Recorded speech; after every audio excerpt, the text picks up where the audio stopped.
Welcome to day 36 of our one-year Bible reading plan. Today, we'll read Leviticus chapters 24 through 25.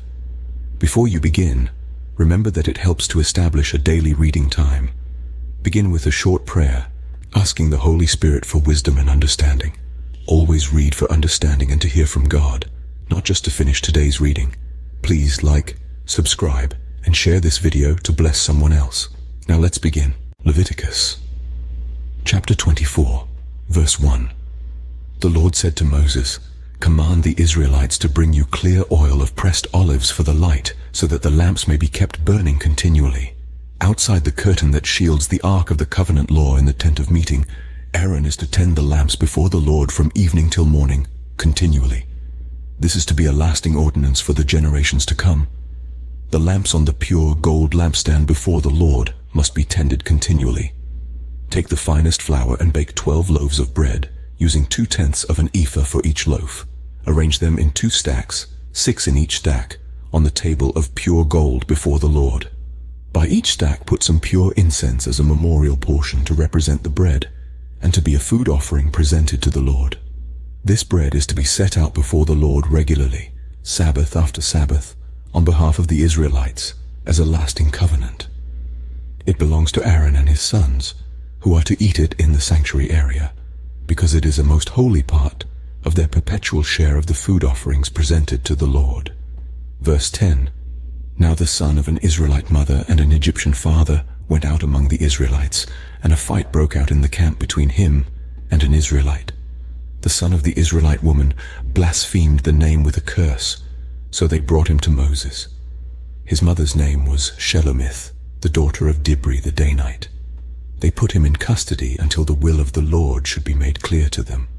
Then the Lord said to Moses, "Take the blasphemer outside the camp. All those who heard him are to lay their hands on his head, and the entire assembly is to stone him. Say to the Israelites, anyone who curses their God will be held responsible. Anyone who blasphemes the name of the Lord is to be put to death. The entire assembly must stone them. Whether foreigner or native-born, when they blaspheme the name, they are to be put to death. Anyone who takes the life of a human being is to be put to death. Anyone who takes the life of someone's animal must make restitution. Life for life. Anyone who injures their neighbor is to be injured in the same manner." Verse 20. Fracture for fracture, eye for eye, tooth for tooth. The one who has inflicted the injury must suffer the same injury. Whoever kills an animal must make restitution, but whoever kills a human being is to be put to death. You are to have the same law for the foreigner and the native-born. I am the Lord your God. Then Moses spoke to the Israelites, and they took the blasphemer outside the camp and stoned him. The Israelites did as the Lord commanded Moses. Leviticus chapter 25, verse 1. The Lord said to Moses at Mount Sinai, "Speak to the Israelites and say to them, when you enter the land I am going to give you, the land itself must observe a Sabbath to the Lord. For 6 years sow your fields, and for 6 years prune your vineyards and gather their crops. But in the 7th year the land is to have a year of Sabbath rest, a Sabbath to the Lord. Do not sow your fields or prune your vineyards. Do not reap what grows of itself, or harvest the grapes of your untended vines. The land is to have a year of rest. Whatever the land yields during the Sabbath year will be food for you, for yourself, your male and female servants, and the hired worker and temporary resident who live among you, as well as for your livestock and the wild animals in your land. Whatever the land produces may be eaten. Count off 7 Sabbath years, 7 times 7 years, so that the 7 Sabbath years amount to a period of 49 years. Then have the trumpet sounded everywhere on the 10th day of the 7th month. On the Day of Atonement sound the trumpet throughout your land." Verse 10. Consecrate the 50th year, and proclaim liberty throughout the land to all its inhabitants. It shall be a jubilee for you. Each of you is to return to your family property and to your own clan. The 50th year shall be a jubilee for you. Do not sow and do not reap what grows of itself or harvest the untended vines. For it is a jubilee and is to be holy for you. Eat only what is taken directly from the fields. In this year of jubilee, everyone is to return to their own property. If you sell land to any of your own people or buy land from them, Do not take advantage of each other. You are to buy from your own people on the basis of the number of years since the Jubilee, and they are to sell to you on the basis of the number of years left for harvesting crops. When the years are many, you are to increase the price, and when the years are few, you are to decrease the price, because what is really being sold to you is the number of crops. Do not take advantage of each other, but fear your God. I am the Lord your God. Follow my decrees and be careful to obey my laws, and you will live safely in the land. Then the land will yield its fruit, and you will eat your fill and live there in safety. Verse 20. You may ask, what will we eat in the 7th year if we do not plant or harvest our crops? I will send you such a blessing in the 6th year that the land will yield enough for 3 years. While you plant during the 8th year, you will eat from the old crop and will continue to eat from it until the harvest of the 9th year comes in. The land must not be sold permanently, because the land is mine, and you reside in my land as foreigners and strangers. Throughout the land that you hold as a possession, you must provide for the redemption of the land.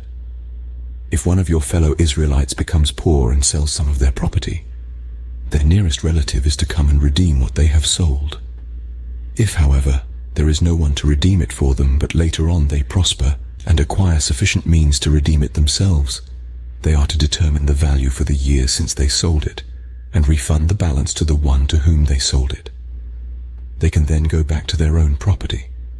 But if they do not acquire the means to repay, what was sold will remain in the possession of the buyer until the year of Jubilee. It will be returned in the Jubilee, and they can then go back to their property. Anyone who sells a house in a walled city retains the right of redemption a full year after its sale. During that time the seller may redeem it. Verse 30. If it is not redeemed before a full year has passed, the house in the walled city shall belong permanently to the buyer and the buyer's descendants. It is not to be returned in the Jubilee, but houses in villages without walls around them are to be considered as belonging to the open country. They can be redeemed, and they are to be returned in the Jubilee.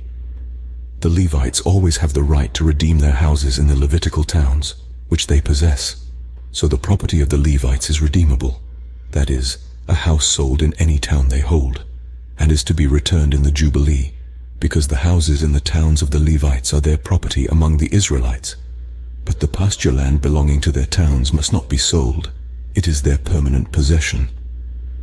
If any of your fellow Israelites become poor and are unable to support themselves among you, help them as you would a foreigner and stranger, so they can continue to live among you.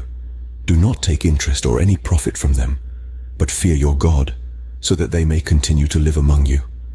You must not lend them money at interest, or sell them food at a profit. I am the Lord your God, who brought you out of Egypt to give you the land of Canaan, and to be your God. If any of your fellow Israelites become poor and sell themselves to you, do not make them work as slaves. Verse 40. They are to be treated as hired workers or temporary residents among you. They are to work for you until the year of Jubilee. Then they and their children are to be released, and they will go back to their own clans and to the property of their ancestors. Because the Israelites are my servants, whom I brought out of Egypt, they must not be sold as slaves. Do not rule over them ruthlessly, but fear your God. Your male and female slaves are to come from the nations around you. From them you may buy slaves. You may also buy some of the temporary residents living among you and members of their clans born in your country, and they will become your property. You can bequeath them to your children as inherited property, and can make them slaves for life, but you must not rule over your fellow Israelites ruthlessly.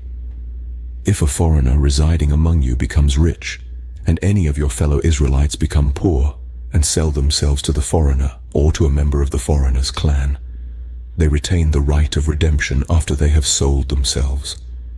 One of their relatives may redeem them. An uncle or a cousin or any blood relative in their clan may redeem them, or if they prosper, they may redeem themselves. Verse 50. They and their buyer are to count the time from the year they sold themselves up to the year of Jubilee. The price for their release is to be based on the rate paid to a hired worker for that number of years. If many years remain, they must pay for their redemption a larger share of the price paid for them. If only a few years remain until the year of Jubilee, They are to compute that and pay for their redemption accordingly. They are to be treated as workers hired from year to year. You must see to it that those to whom they owe service do not rule over them ruthlessly. Even if someone is not redeemed in any of these ways, they and their children are to be released in the year of Jubilee. For the Israelites belong to me as servants. They are my servants, whom I brought out of Egypt. I am the Lord your God. This concludes Leviticus chapters 24 through 25 for day 36. We hope you are enjoying these daily videos. Remember to check the description box for links and resources. Please like, share, and subscribe. Your support helps spread God's word to reach more people on YouTube. Thank you for watching. We'll see you in the next video for our day 37 reading.